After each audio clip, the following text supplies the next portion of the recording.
In lep pozdrav še zadnjič v tej sezoni z komentatorskega mesta. Zadnje kolo je torej pred nami, ki ga odpirata prav današnja nasprotnika, ki bosta imela tudi kakšen dodaten motiv.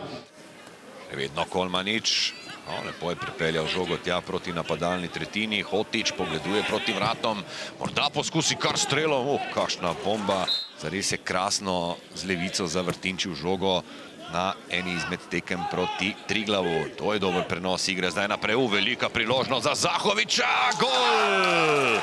Luka Zahovič ob izteku 12. minute prihaja na čelo liste strelcev letošnje sezone Prve lige Telekom Slovenija, njegov 18. zadetek, ki danes ob sebi nima torej svojega stalnega partnerja. Maribor spet v kazenskem prostoru.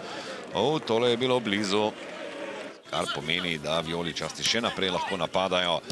Vrhovec proti Hotiču. Hotič, Mešanovič, Mešanovič se lahko obrne. Tole je bilo blizu. Vinar proti Mešanoviču, imel je veliko prostora tam na sredini, vendar se s Hotičem nista najbolje razumela.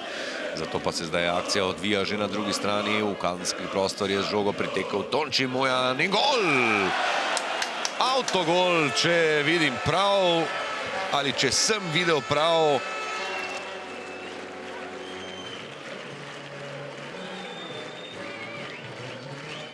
Svojega Mariborčani še niso izvedli.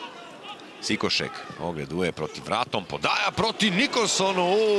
Tole je bilo blizu.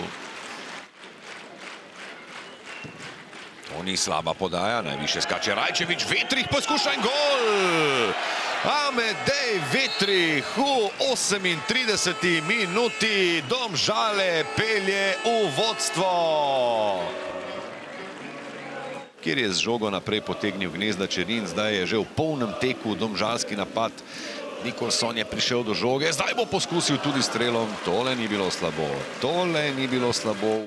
Še ena dolga podaja proti Šamarju Nikolsonu, pa slabo izbijanje mariborske obrambe. Zdaj tu Gnezda Čerin, Juriša, pokalni dvoboj. Zdaj priložnost za Zahoviča, Zahovič in brani Santini. Ni še konec te situacije. Bo Derviševič lahko prišel do strela. Podaja proti Tavaresu, Tavares uspel je zaustaviti žogo. Derviševič visoko v zrak, skače Vrhovec in tam s črte izbija Vuk.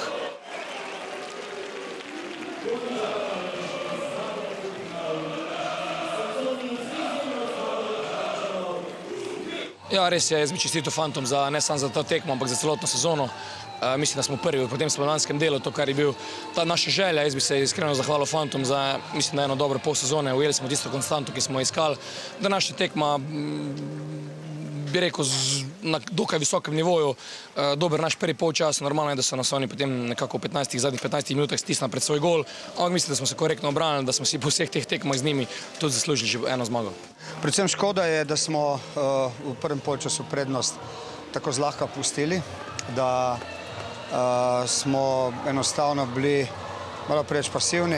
V drugem polčasu potem bili tisti, kateri smo tako rekoč cel polčas napadali, imeli neverjetno število priložnosti. Tam se je odbila na liniji. Škoda nismo zabili. Mislim, da je bilo danes kaj več zauzet, predvsem drugi polčas zelo dober in pa del prvega polčasa v napadu. Z lahkoto smo nekako prihajali, to se redko kdaj zgodi, tudi Domžale, da smo res z lahkoto prihajali gor, vendar nažalost nismo v prvem polčasu v nekem trenutku dobro branili.